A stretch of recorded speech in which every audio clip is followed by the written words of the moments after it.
VK news, राष्ट्र के नाम।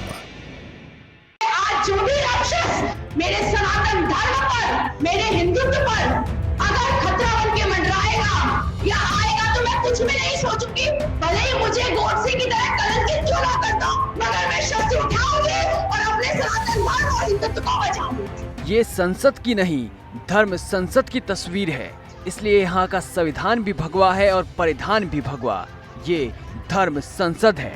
मैं कुछ ना कुछ रखूंगी शस्त्र। जो देवों की भूमि हरिद्वार में आयोजित की गई, जहाँ संतों का मेला लगा हुआ है।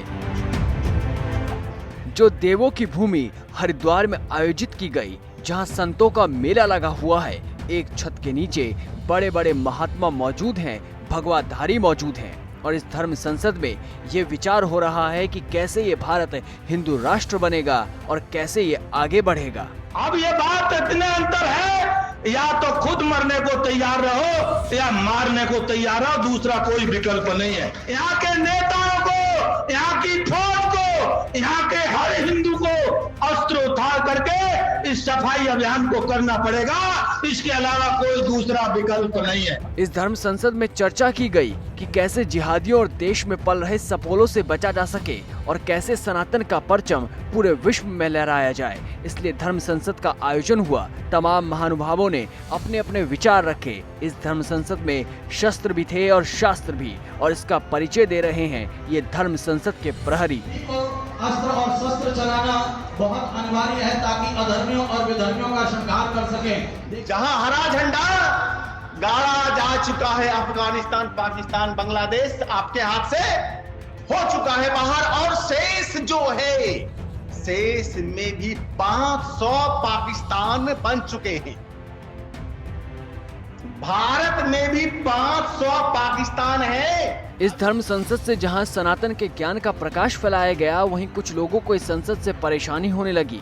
बकायदा संतों की वाणी को हेट स्पीच का नाम देकर इन वीडियोस को वायरल किया जा रहा है। तृणमूल कांग्रेस नेता और आरटीआई कार्यकर्ता साकेत गोखले ने इस मामले में आयोजकों और वक्ताओं के खिलाफ शिकायत दर्ज कराई है। 3 दिवसीय इस धर्म संसद का समापन सोमवार को हुआ था। कार्यक्रम को हुए 3 दिन बीत जाने के बाद गुरुवार को उत्तराखंड पुलिस ने एफआईआर दर्ज कर ली है। हालांकि अभी तक किसी की गिरफ्तारी नहीं हुई है। उत्तराखंड पुलिस ने सिर्फ एक आरोपी को नामित किया है।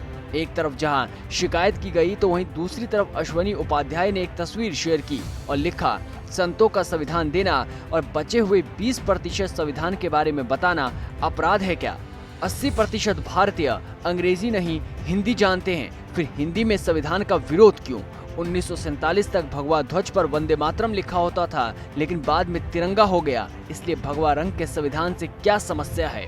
अब इन तस्वीरों को देख कई नेताओं को परेशानी जरूर हुई होगी, क्योंकि इससे पहले चित्रकूट के घाट पर संतों की बैठक हुई थी और अब हरिद्वार की ये तस्वीर। तो सवाल ये कि क्या हिंदू राष्ट्र का संविधान भी भगवा होगा? हिंदुओं का प्रभाव तो सबसे पहले मुझे 1 करोड़ रुपया मैं दूंगा। 1 करोड़ रुपया ये शुरुआत है। यदि कोई हिंदुओं का प्रभाकर बनने की जिम्मेदारी लेता हो, 1 करोड़ रुपए शुरू करूंगा। और अपना अगर जीवन 1 साल का भी रहा तो कम से कम 100 करोड़ रुपए इकट्ठे करके दूंगा। ये है ड्रीम मीडिया नेटवर्क और आप देख रहे हैं देश का पहला 24/7 डिजिटल न्यूज चैनल